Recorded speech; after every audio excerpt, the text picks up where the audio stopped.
don't go too fast. No. We're going to fill So I'm in all going the to space. clap at the 1 of a 4-part beat. So it's going to go 1, 2, 3, 4, 2, 3, 4. See. So here we are about to set off on a journey together. Some of you have taken similar journeys, but this one's going to be a whole hell of a lot different than the last one. So my name is Ella Cooper. I'm a community engaged artist, filmmaker, and creative facilitator, and I'm trying to bring together an incredible group of individuals who are artists, cultural workers, arts for social change makers, educators, policymakers, to come together to talk about what is equity, what is inclusivity, how can we create positive social change in our community, in this city, and the world.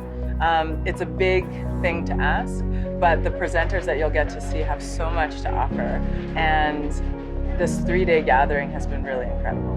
When I push to make change in this world, it's because I'm trying to make space for both myself and my existence, but also that of others. One of the key questions that we're asking and sharing is, what does equity and positive social change and inclusivity really look like?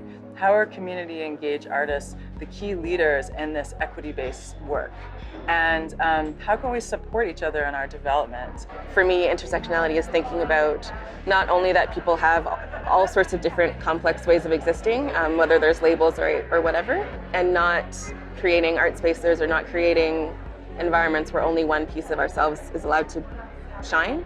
You know, you can't really talk about issues of race without thinking of gender, sexuality, class, etc. The institutions and the people are often unconnected. The change makers are also interconnected.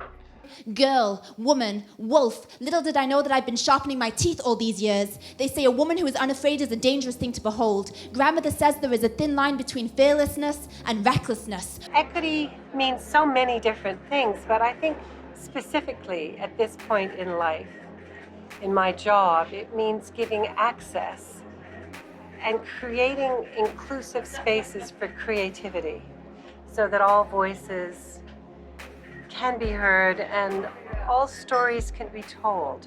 When I look at the world, it's really not that.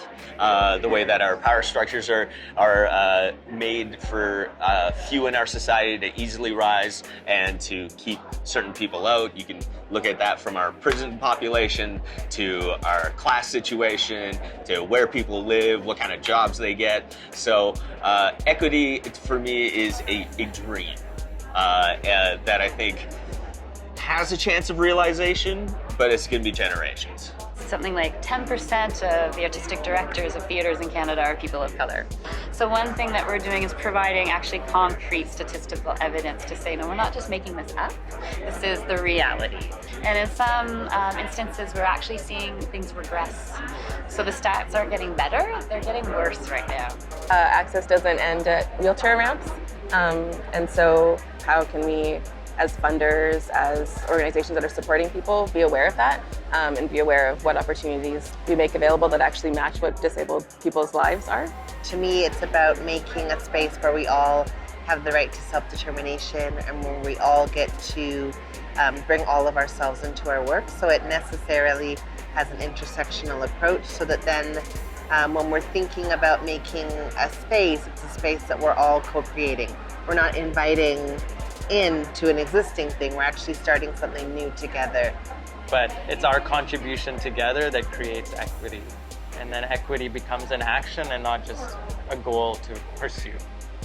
No, I actually feel like together we are challenged to grow and to continue to make room for each of us. And that's pretty phenomenal. It's through human relationship that we learn and we grow together and we learn to acknowledge and respect each other. You can't do it just theoretically in your head. You've got to do it on the ground.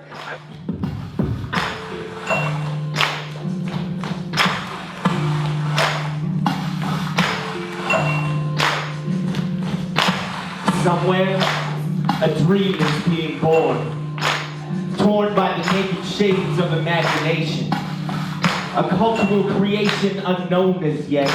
it's in the like creativity, the action of creation allows us to explore the inner world, and that's often where those underlying effects of oppression really exist. I love the cross-fertilization that's happening here, and the networking, how we're building community by bringing different communities together. That to me is really important, and also how we're exchanging methodologies, practices, strategies for how to engage many different peoples positioned in different ways. I think that's really essential to the work of equity. I think that the potential for change is great, and I think that we can make a world that we all want to live in and love in.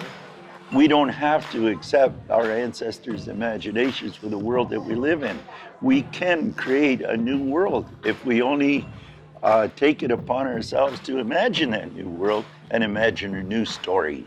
The description of that new world and the reflection of that new world has to be the role of the artist.